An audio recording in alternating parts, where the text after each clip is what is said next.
Once upon a time, there used to be storytelling. I wonder what happened to it because I don't hear more stories like I used to hear when I was small. This is Anthony Morore, and you're tuned to Diary of a Speaker. This is a show where we have guests come and tell us about speaking, both the art and also the business of speaking. Today, we are blessed to have a great man. Yeah, he's a great man. He's been all over the world. He's spoken to big crowds of people. He's written books. He's done everything to do with speaking and much more. But we're going to find out more from him once he comes here. And he's not just someone, he is Dr. David Chotka. Yeah. So, why don't you join me as we go and meet our special guest today? And here he comes. Well, hello, Anthony. The Lord bless you. Lord bless you. Hi, Doctor. So I think we still tell stories all the time. In fact, the movie industry does that beautifully. They've taken over the family uh, story time and they've turned it into productions that they charge us money for, so we have to go and pay them so we can listen to a story. Yeah, by saying that, I was imagining when I was growing up back in my country in a small village in Kenya, and we used to sit around a fireplace in the evening, and my grandmother would start, once upon a time, there used to be a hare and those stories were great. I loved those stories. And then I don't hear them, maybe because I don't have my grandmother with me or something. But it's good that you tell me or tell us that. Stories are still here. Well, And they are, and actually, yeah, the stories that the books that sell are the ones that tell stories. And if you don't tell stories, you're not going to sell many books. I mean, there'll be a oh, textbook that will tell you about how to do something didactically. Point uh-huh. number one, point number two, point number three. But the one people listen make a living by telling a yarn, by telling a story, by going from the beginning to the end. And Oh, there is a craft to writing a story, and okay. you need to spend time learning how to do this. But actually, since for about 4 years now, I have been writing books.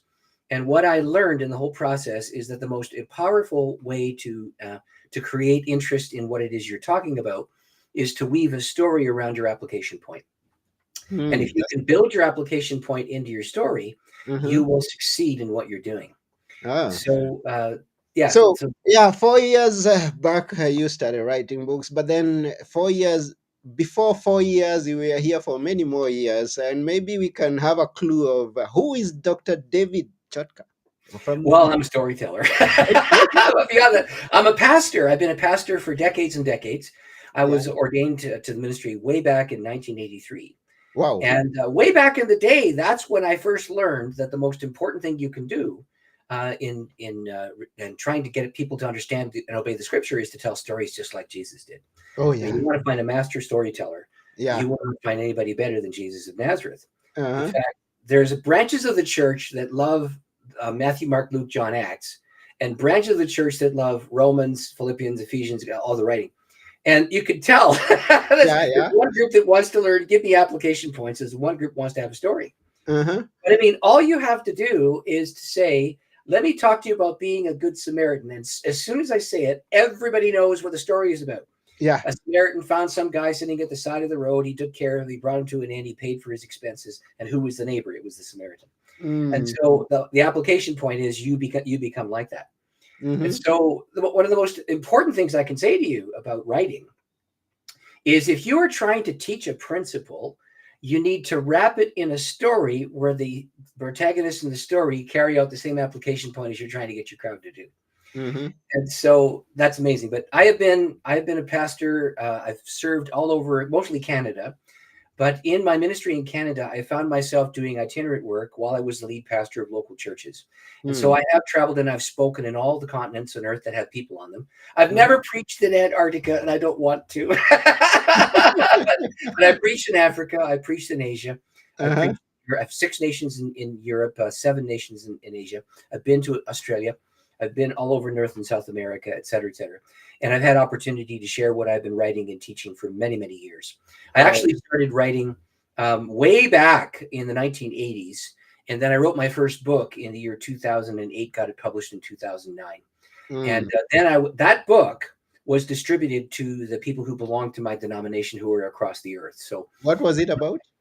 well, my first book was about prayer. I think I'll show you a copy of that first book. Here it is here. Okay. Okay. It's called Power of Praying. But actually, there's a connection with Africa in this book. Oh, It's tell us. sure. So here's what happened.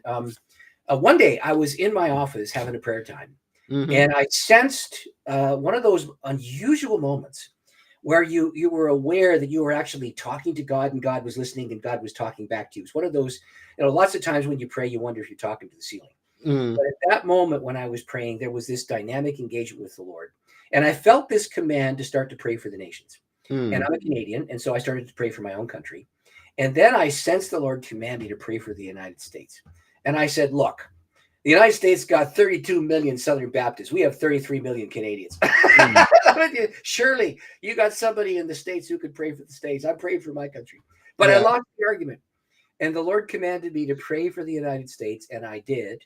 And while I was praying, I received a profound sense in my soul that I was to travel to the United States. I was supposed to teach. There, I would meet people who would take me to different parts of the earth. And what I wrote down in my journal was, I'm sending you to people whose names and faces you do not know, whose language you do not speak. I'm Mm. sending you to them so that you can help them. And I'm sending you to the United States so that you can shore up what remains. So, you pray this, Mm-hmm. you write it down on a piece of paper. Then you come out of your prayer time and you look at what you wrote. And you say to yourself, David R. Chotka, you can't even get your dog to obey you. So what are you doing having these delusions of grandeur about traveling the planet, about writing, about speaking to large crowds and that kind of thing? Uh-huh. And Uh-huh. so I did a crazy thing. I should have kept it, but I have a loose leaf notebook where I keep my journal. I tore the page out because I thought it was so, brassy and bold and big. And I tore it up and I took it to the shredder down the hall and I shredded it because I didn't want anybody to see I had the crazy delusion of grandeur.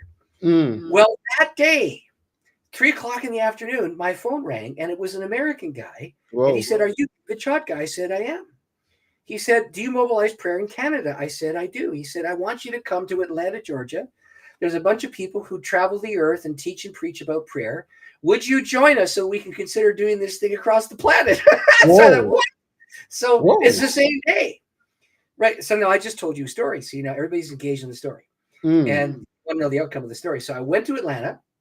It was really quite funny how it all happened. Mm. So this was on a Tuesday morning. I was having this prayer time. And this guy calls me on Tuesday afternoon at 3 o'clock in the afternoon. And he said, "I want you to come to Atlanta." I said, "When do you want me to come?" He said, "Next week." I said, "You want me to come next week?" He said, "Yes." I said, "Well, I got to talk to my board about that." He said, "When does your board meet?" I said, "Tonight." He said, "Well, then I'll pay the airfare. I want you to come."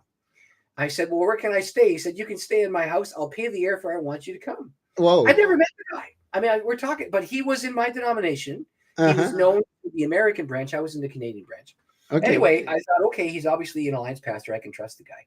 So I go to my board meeting that night and I said, "I got this invite to go and meet these prayer people from across the earth in Atlanta." They Mm. said, "When?" They said, "Next Tuesday." They said, "You're going to travel next Tuesday? Who's paying?" And I said, "Oh, the guy who called me, he's going to pay." They said, "Then find someone else to preach that Sunday and you go." And they said it without a second's hesitation. So I flew down to Atlanta and I met prayer mobilizers from all 6 inhabited continents, all 6. And Wow. there was a guy from Uganda there who walked up to me and he said, "Uganda in the north has been ravaged by the madman Joseph Kony, and it was the concubine area for Idi Amin. That The was time around that was a 80, Rua, Uganda. late 80s. Yes, it had been ravaged. So they'd been in a war zone for 20 years. Okay. And so this was in year Oh, it's 2007. 2000. Okay. Yeah, Okay. it was. Anyway, Coney was after Idi Amin, but Okay. both of them were terrible warlords, and they'd hurt and wounded many people and damaged all kinds of infrastructure. And he expropriated lands and gave it away, and he took advantage and left, right, and center. Anyway, Mm. everybody thought he was a great guy, but he wasn't. He was a liar and a murderer. And then Coney was worse. Okay. Anyway, so this bishop who had planted 48 churches in Uganda and some in Kenya, he looked at me and he said, "We need to train our pastors. Some of them can barely read. Some of them have got a little bit of education, but they have not received what they need to be able to be good leaders. Mm. Would you come and train 750 to 1,000 pastors?" I said, I was in prayer, and God told me I was going to do it. So the organization, the College of Prayer International, asked if I would go. Uh-huh. And so, I mean, we're talking about, prayer time on a Tuesday, and this is the following Tuesday. The following And two. That's the one follow, week. yeah, 1 week later. So Uh, anyway, I fly back to Canada. I go back to my church, and my elder said, "Well, of course you're supposed to teach about prayer and leading and that kind of. So go." And they paid for it. They paid for me to go to Uganda. uh-huh. And I wound up going to the north part of Uganda, and I met 750 to 1,000 pastors each year for 3 years. They were Methodists and Anglicans and Presbyterians and Pentecostals and Catholics and any kind of Christian. Nobody cared because they had all suffered under persecution, all of them. Yeah. They all prayed together because they didn't have time to argue about small distinctives. They just didn't have time to do that. They Mm-hmm. only had time to seek the Lord and save their lives. And Wow. so I wound up going up there and teaching this trans-denominational group. Actually, wound up working closely with a Methodist bishop Mm-hmm. who oversaw a church called the Zion Methodist Church just outside of Rua. Anyway, the bottom line was we took teams of people there. I taught the pastors and leaders. I was involved in crusade evangelism. That's where I spoke to a crowd of 50,000. I'll just tell you, I had a very funny moment. I did an altar call, and 600 people said yes to Christ. But I Wow. felt ticked because when the Ugandan preached, he'd get thousands. I only got 600. But it was because they didn't speak English. They didn't understand. They didn't understand. They spoke Lugba, Lingala, and Swahili. That's what They they spoke. didn't. They didn't understand. They didn't know No, that you are that's making why an they didn't altar call. respond. But the ones who spoke English responded. Anyway, this is a crazy thing. Anyway, Uh-huh. the bottom line was I was doing this, and my church made a major commitment to pay for the education of those pastors. Wow. And so we would feed them for 3, 4, 5 days. Sometimes we'd pay their transportation to and from their village or their town to get to the place. We found a place, we rented a place where they could sleep and so on. We gave them books and materials. And I actually wrote this book, the Hard Praying Book, so that I could give it to them. They were the first recipients of this book. Okay. And so we sent, in the end, there was about 16,000 copies that was distributed across Uganda and into Kenya and into South Sudan and into Rwanda and Burundi and across the border in DR Congo. Wow. And so the books were given away. And so here's the thing that happened. So there's a lot of money spent to try and help this group of people. Yeah. And we did take anchor leaders from my church to Uganda to do this work. There was a couple of build projects we did. There was evangelistic things that we did, and there was educational things that we did, all in one fell swoop. And my board looked at me and they said, "We spent $500,000." I said, "Yeah, it's a lot of money." Yeah, and they said, "Well, why don't we fly the guy in so that we can hear him in the church?" Now, that's the backstory to the story that's in my healing prayer book about the relationship between Africa and my wife's miraculous healing. Wow. My wife had a form of muscular dystrophy called FSH muscular dystrophy. It's facioscapulohumeral is the long title for it. And she was afflicted with this thing. Her mother had it. Her sister has it. Her niece has it. She had it. And it was a plateau decline kind of disease. And so the way this thing worked was that you would look healthy until you hit 15 or 16. Then your balance would start to be affected. At between 16 and 20, your shoulder blades would go out of position. You start to have chronic pain. Your facial muscles would sag, so it looked like you weren't smiling even when you were. You wouldn't be able to do something as simple as whistle because your muscles around your mouth wouldn't work. And sometimes you get scoliosis, but you'd have chronic pain. And then it was a plateau decline disease, and you'd lose muscle tone in your arms, in your fingers, in your legs, in your toes, and your muscle core in the center of your abdominal region would hollow away. And so you would not die young, but you would not be able to walk in the end of your life. And it was plateau for a while, and then a rapid drop, and then plateau for a while, and a rapid drop, and plateau for a while, until eventually you wind up in the wheelchair. Now, I knew this when I proposed to the girl. And I knew that, but she was the very first girl who actually really loved me for who I was. She even laughed at my bad jokes, How far back was that? That was when I married her. Was way back in the 90s, but the trip to Uganda started in 2007. Okay. Okay, and so that book was written in 2008 and distributed to them in 2009. That's when. Okay. Because I knew I had to create this training manual for them. Okay. And actually, what I did there was to write my first book. And what I did was I took what I knew about each key word of the Lord's Prayer, and I would write a daily reflection. And I did deep research, and there's a longer story attached to that. But suffice it to say, the book got done in time to. I did give it to some peers who were classmates in a class. But Okay. apart from those 25 people, the Ugandans were the first to receive the book. Ah. And then when I had a Deeper Life conference and the speaker came, he said, "Have you written anything?" And I showed him the manuscript. He said, "I'm going to publish that." And that's how the book got published in the United States, Canada, and around the world. At Wow. any rate, the bottom line was this: my elders said, "You got to bring the guy in." And so he's in the pulpit, and he was one of the four guys who wound up talking to Lady Museveni about setting up a prayer roster Mm. to take, how do I say this, to pray against the madness of Joseph Kony's witchcraft. And so if you're from Kenya, you know all about this. This guy Mm. would go into a region. He would get boys and girls fighting each other and killing each other and doing all kinds of horrible atrocities to each other, Yeah. make them Yeah. child soldiers. And when people tried to fight him, he would put a curse on them to become terrified, drop their weapons, and his army would resupply. Mm. So part of the story was that this pastor, together with three other pastors, were all part of the Fellowship of Born Again Churches in Uganda. They went to see Lady Museveni, who was herself a Christian believer, Mm. and said, "We can pray about this. Would you allow us to go into these regions where this man is?" And they got ushered into the presence of Museveni, the president, and he said, "I can't guarantee your safety." And they said, "We have to go and pray." And they went in, and there was a high place where animals and humans had been sacrificed. They broke the power of the sacrifice, and Mm. suddenly the whole thing started to reverse. And then those four pastors communicated with all the churches in the Fellowship of Born Again Churches, and there were 10 million people in that association. Mm-hmm. They would gather 300,000 intercessors in the streets of Kampala Yeah. to pray for the Ugandan army whenever the Ugandan army took on Kony. Connie. When the army told the intercessors they would gather in the streets of Kampala, they would light candles, they would pray during the time when they knew the battles were occurring. If they did not ask the intercessors to pray, the army would lose. Mm. When they asked the intercessors to pray, the army would win. And so formed this fascinating relationship between the prayer ministry of all these churches, the Ugandan parliament, and the army. I mean, we're talking about something major here, right? Mm-hmm. Mm-hmm. Actually, when I told this story in Vancouver, there was a man who put his hand up. It was a church of about 400 people. Yeah. And he put his hand up and he said, "I'm Ugandan. I was in that crowd Whoa. praying." So he said, "Yes, there were hundreds of thousands of us in the streets of Kampala praying." Uh-huh. And Kony was defeated through the prayer ministry of the church and the wars. So here's what happens. This guy comes into my church, and it's a how do I say this? It's a large church, but it's kind of a combo of farm and urban. And Mm-hmm. they're white farmers, for the most part. And there's about 1,200 of them. Right? So it's a Yeah. big church.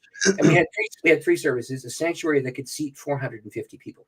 And Mm-hmm. so this guy comes to the Saturday night and he starts telling some of the stories I'm telling you right now. Some of these things about somebody praying in the streets of Kampala and the Yeah. army breaking the curse of Kony and the witchcraft being these amazing stories.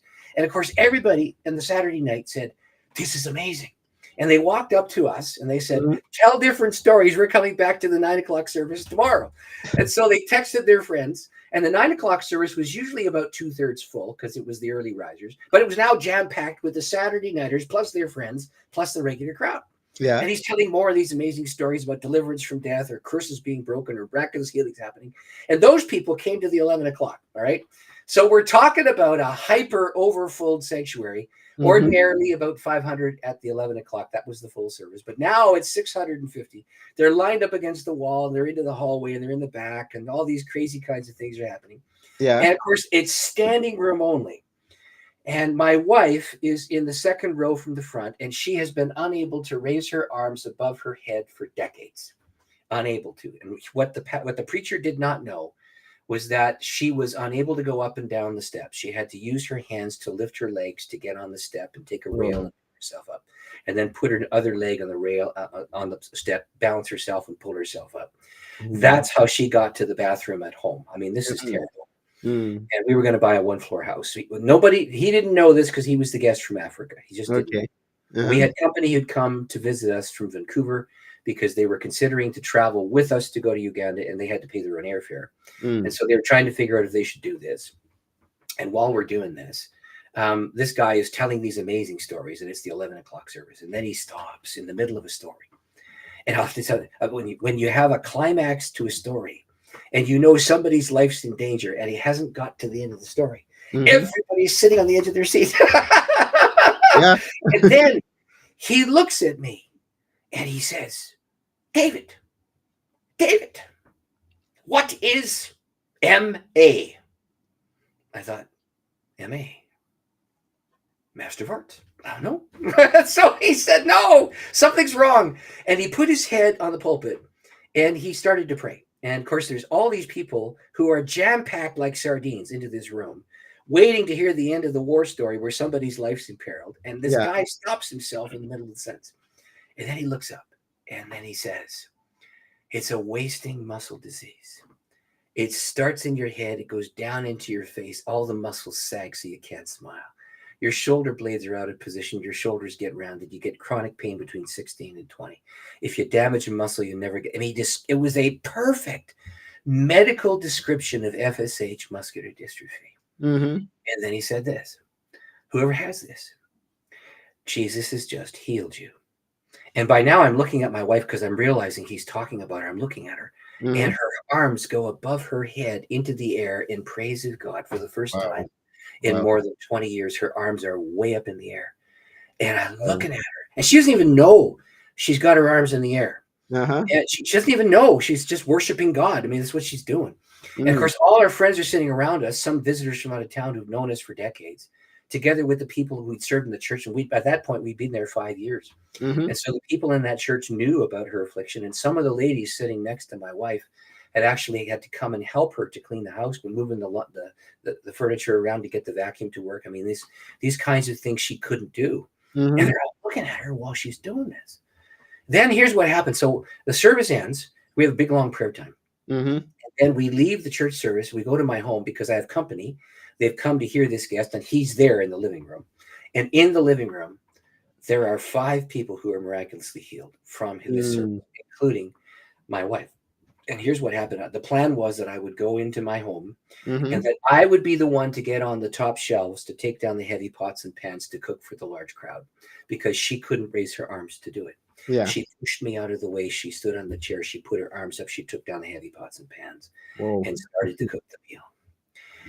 So, and that week later, she ran Wow. up the stairs. She ran up the stairs. And this is it medically, it was genetic transformation. So, this story is attached, and I'll just tell you something. We had stopped praying for her healing Mm-hmm. because while I prayed for her easy 20 years, and then there was no change, no response, no transformation. And of course, we gave up praying for that because if we would pray for other people, they get well.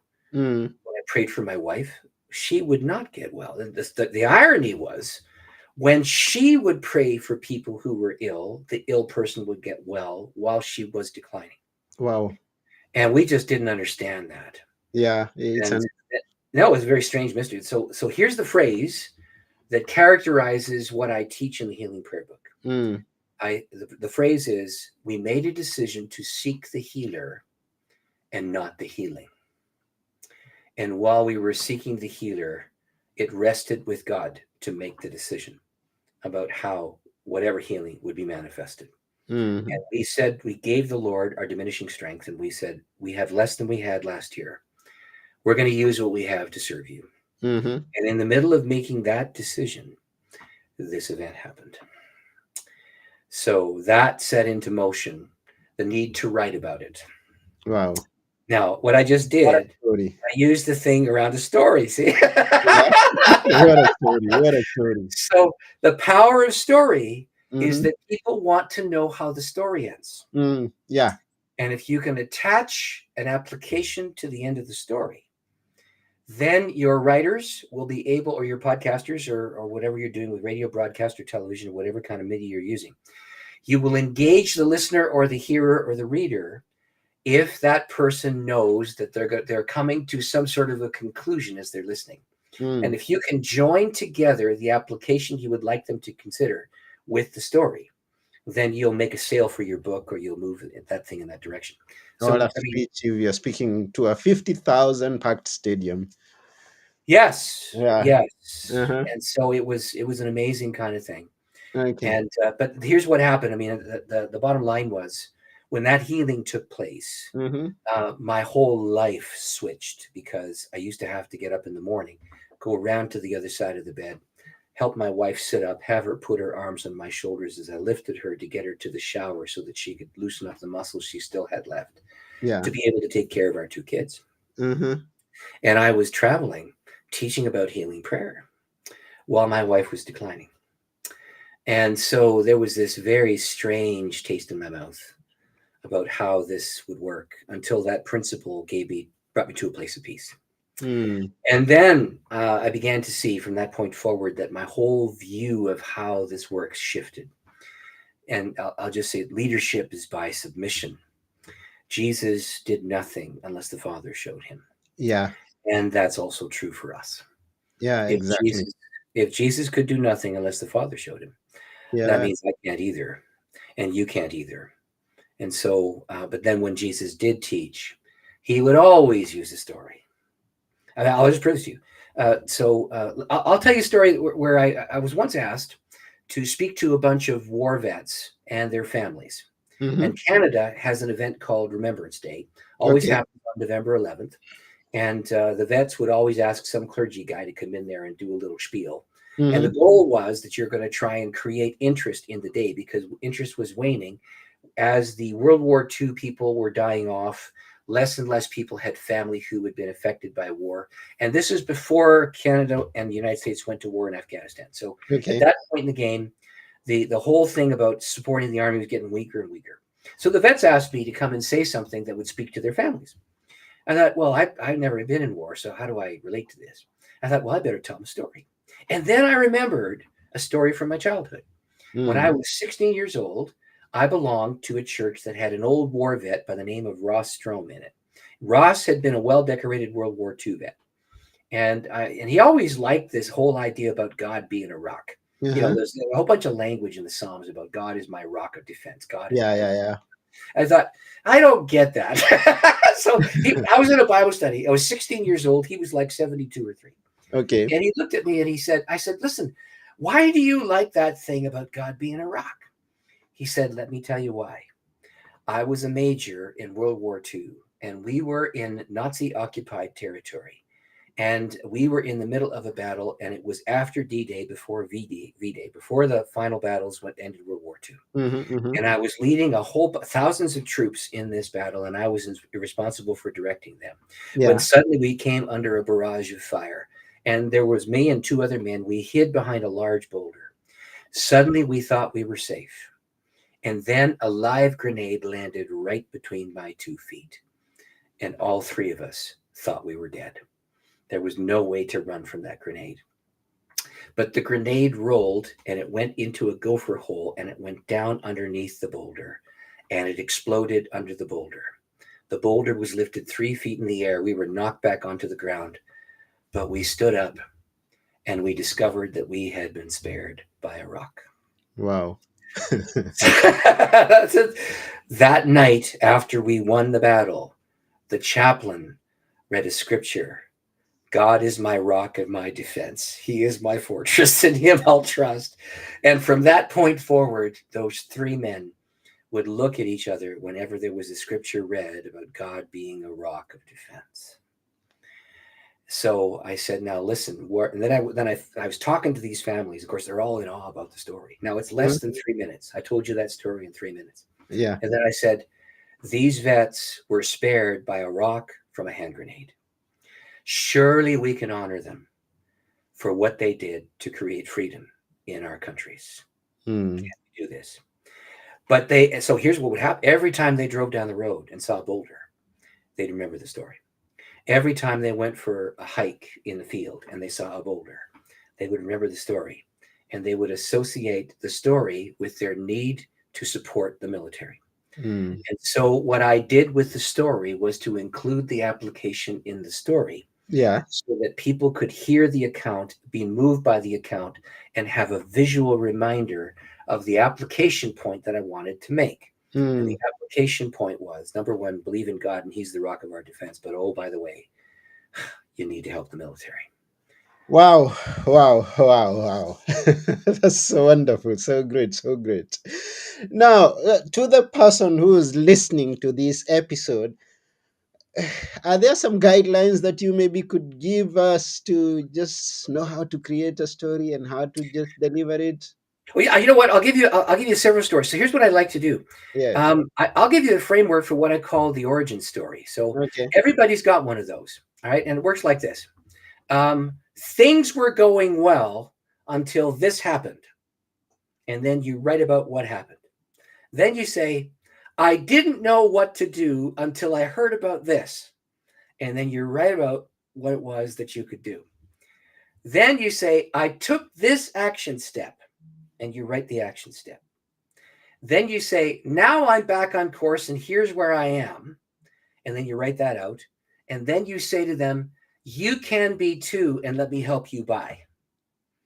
And if you do those 5 things, you're going to have an origin story. So I'm going to say it again. First one, things were going well until this happened. And then you write about it. Mm-hmm. Number 2, I didn't know what to do until I heard about this. And then you write about it. I took this action step. And then you describe it. Now I'm back on course, and you describe what it looks like. Then you have your call to action. You can come alongside this too, and this will be helping to you too. Bye, and then you describe your action step. So I would encourage your listeners to write those 5 steps down, and then practice writing a 1-page summary of that story. Mm. And when they write the 1 page, practice with a bunch of you around how it works. Now, make sure that your story begins with the end in mind. This is one of those Stephen Covey principles. Yeah. When you start your story, you have a goal. You want to sell this product. You want them to be moved to this particular course of action. You want them to make this commitment or whatever. Okay. Remember, when you start your story, you're aiming your story to engage the listener so that they find taking the step natural. Mm-hmm. Then you use those 5 steps to tell the story, but you always conclude with the call to action wrapped around your story. So here's what Jesus of Nazareth did with the Good Samaritan. Yeah. So somebody said, "Love your neighbor as yourself." Now there's the statement. And so somebody said, "Well, who's my neighbor?" And that was the point of argument. And then Yeah. he doesn't say, "Oh, by the way, the guy over there, the gal over here, and the one who lives 3 blocks down." He He didn't say says, that. I'll tell you a story. He said, "I'll tell you a story." And he said, "A Yeah. certain man was going from Jerusalem to Jericho, and he fell among thieves. And then a Levite passed him, and a priest passed him, and then a Samaritan passed him. The Samaritan picked him up and tended to his wounds, got him on his animal, took him to an inn, washed his wounds, gave him some money, gave the money to the innkeeper and said, 'Take care of this man. And if there's any more that you need, I'll pay you when I get back.'" And then Jesus says, "Now who was neighbor Who to was the man?" And he said, the Pharisees are listening, say, "Well, the guy who took care of him." He said, "Go and do likewise." And so the story contains within it the call to action. Now, you don't even have to be a Christian to know that story. Yeah. Hindus know that story. Buddhists know that story. Atheists know that story. And they know that the call to action is to be a neighbor means to take care of the one who has nothing. And that it is incumbent on being a neighbor to care for the one who's in trouble, period. But I mean, I don't even have to tell the rest of the story where people say, "Oh, I guess I'm going to have to be a good Samaritan." Yeah. They get it Yeah. They because get the it. call to action's wrapped in the story. Uh-huh. So I mean, it's all now. Listen, there's 4 or 5 different kinds of stories that like if you can wrap your story into a slogan, people remember the slogan long after they forget the story, but they still take the call to action. I'll tell Mm. you one for example. Pepsi Cola hits the spot. That ad comes from 1956. That's why I couldn't remember it. Okay, well there you go. But to this day, people say it hits the spot. Yeah. That thing hit the spot. And Uh-huh. then for the next 15 years after Pepsi Cola did the ad, people would buy Pepsi because it would hit the spot. And they forget the story, but they remember the slogan. And then the slogan went into common culture. And now we talk about we'd say, "Oh, by the way, that hit the spot." Isn't that Yeah. nice? Yeah. Yeah. But it Uh-huh. came from Pepsi Cola ad way back in the 50s, right? Oh, okay. So, that's there you go. So let me tell you about different kinds of stories. So the first kind is there's the advice story. Mm-hmm. And here you say, "Oh, by the way, this is you explain what you would do if you were in this particular kind of thing." But again, you use those 5 steps. Mm-hmm. And you make sure that when you're done, you're inviting people to consider taking your advice. All right, that's the first kind of story. Second kind is what I call the cautionary story. Okay. You're going to get burned if you do that. Then you say, there was trouble. Here's how the trouble happened. You can avoid this trouble by, and then you tell a story about how you overcame the trouble. That's called a cautionary tale. But Okay. you always make sure that you end the story with a call to action. There is what I call the entrepreneurial or business story. Mm-hmm. And here you describe how your business began, or how you decided to go into this particular kind of enterprise. Why did you leave one business for another? And you describe your journey from point A to point B to point C. And then Okay. you invite people to the fact, by the way, this is a better way to do business. You might want to consider this. And you build that into your narrative around your story. Mm. There's now the one that you're talking about that you heard around the campfire. There's the happily ever after story. And we've been telling those stories since we were little kids. Okay. And Exactly. people like those stories. And here's how this one works. This was my struggle. Point one. Here was the turning points that took all my powers. Point two. This is what I did. Point three. Now I'm in a new and better place. Point four. Oh, by the way, you can do this too. Point five. There you have wrapped your story around a call to action, and it leads to the final thing. So then there's also the higher power story. Of course, I'm a pastor. I love the higher power stories. Yeah. Here you talk about how you were in trouble and there was miraculous intervention. I just told you one of those stories. Okay. Yes, you did. All right. So then what you do is you have to fine tune your story to the needs of your audience. Okay. So the reason when I was speaking to the vets, I used a war story. Mm-hmm. When I was speaking to the vets' children, they knew grandma and grandpa fought. They knew mom and dad fought. They knew that there was trouble and that they overcame. But they had no interest. And so the goal was to remind them about the sacrifices of the Yeah. previous generation Mm-hmm. using their context. So when you're writing a story, you have to know your audience and you tailor it to your audience. Okay. Secondly, you have to, let's see now, you have to keep it on point, long enough to make the point, short enough to hold attention. Mm. Now, because the story about my wife is complex and has several storylines in it, it took me longer. But because the story is so powerful, you didn't care, right? Yeah. We Right? were at the end. We were very engaged. Okay, so the point is, most people can't tell stories for 20 minutes. You want to aim for between 3 and 5 minutes. So Okay. I tell your listeners, if they're in a study group, to do this. One page, double space type, Times New Roman, 12-point font. That's 3 minutes. Mm-hmm. Get your story inside one page. If you have to, half a page more, that's 5 minutes. Mm. Okay. Yeah. But you have to aim for 3, allow for 5. Don't tell 2 or 3 stories. Tell one. One is enough. One carries. Now you have to make sure you begin with the end in mind. You have to wrap your application inside the framework of your story. Okay. Then you invite the hearers into learning through some kind of strong emotion. Laughter, sympathy, engagement. Some kind of emotional response always brings people into engagement with the story Mm-hmm. so that they're motivated to want to do something. People Okay. don't do something until they feel it. Yeah. They won't do anything until they feel it. Uh-huh. It's sad to say this. The reason why most advertisers put a pretty blonde next to a car is because the guy wants to date the girl. Subliminal message. Buy Yeah. that car, you get the pretty blonde. That's Yeah. that they feel that, right? So it's Yeah. just not. It's evil. It's wrong. It's a lie. But the Uh-huh. point is, when you're doing clean story, you make sure that your story invites them to feel something. You can get them to laugh. They'll repeat the joke in your story. If you bring them to tears, they will tell you about how these 3 guys were spared by a rock from a grenade, Mm-hmm. and they'll repeat the story. And they'll tell other, what, those war vets, see what they did?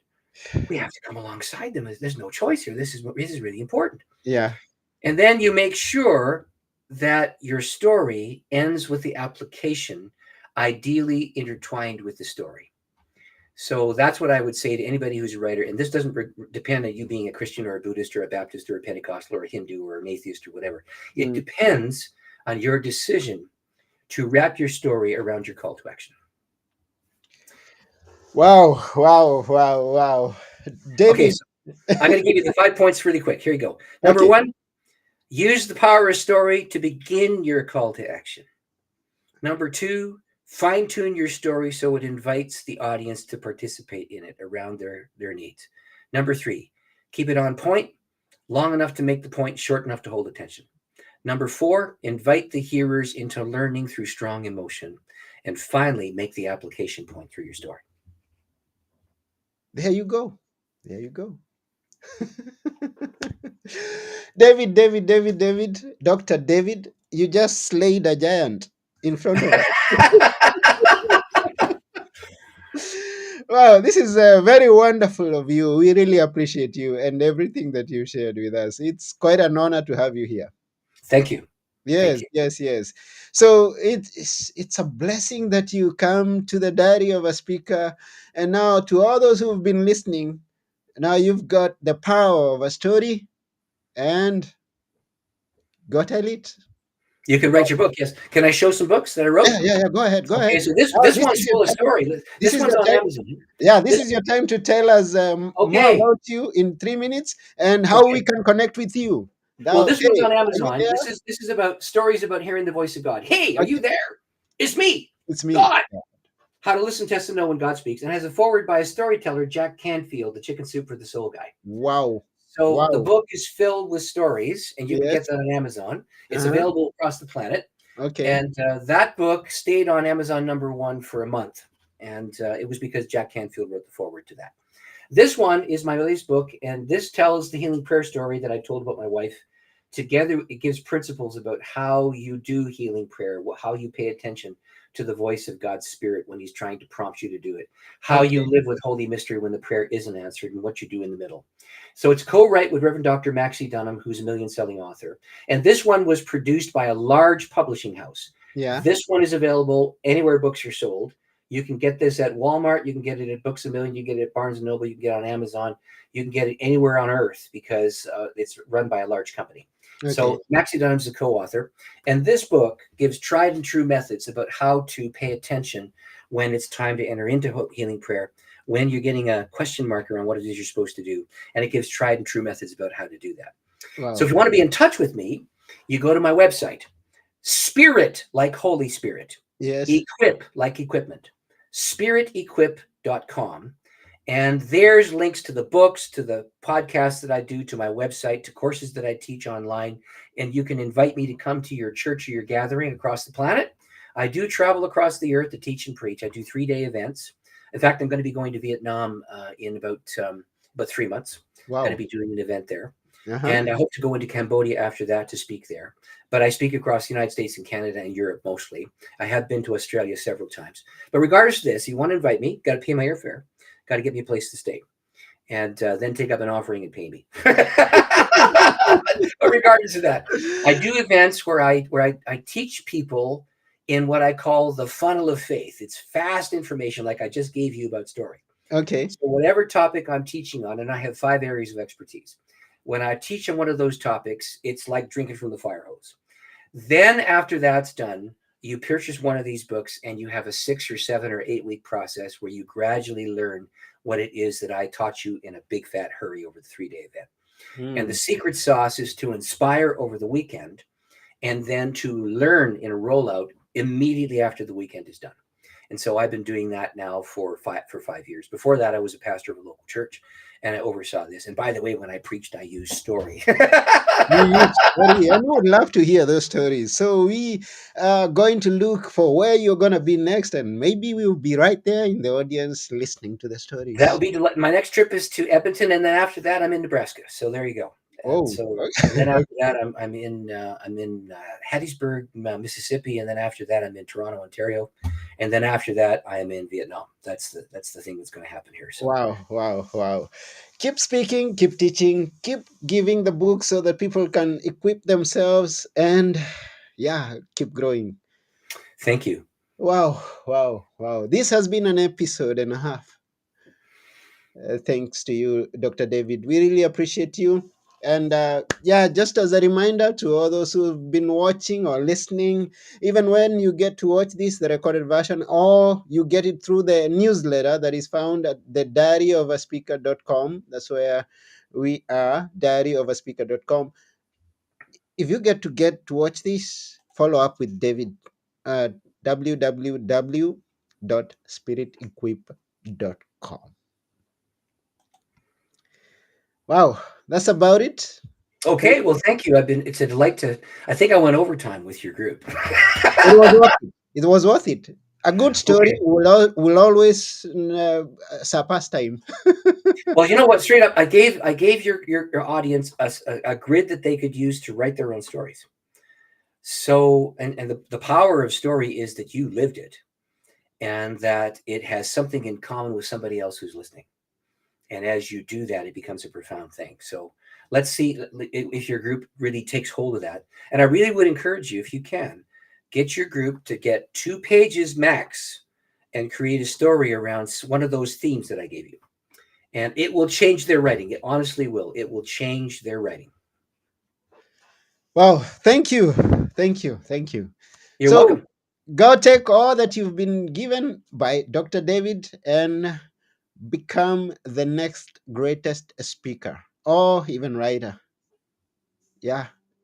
And, yeah, maybe this is another time for another episode that we're gonna speak more on several other things about speaking and everything that goes together with speaking. But as for now, it's bye. Until next time, keep telling those stories.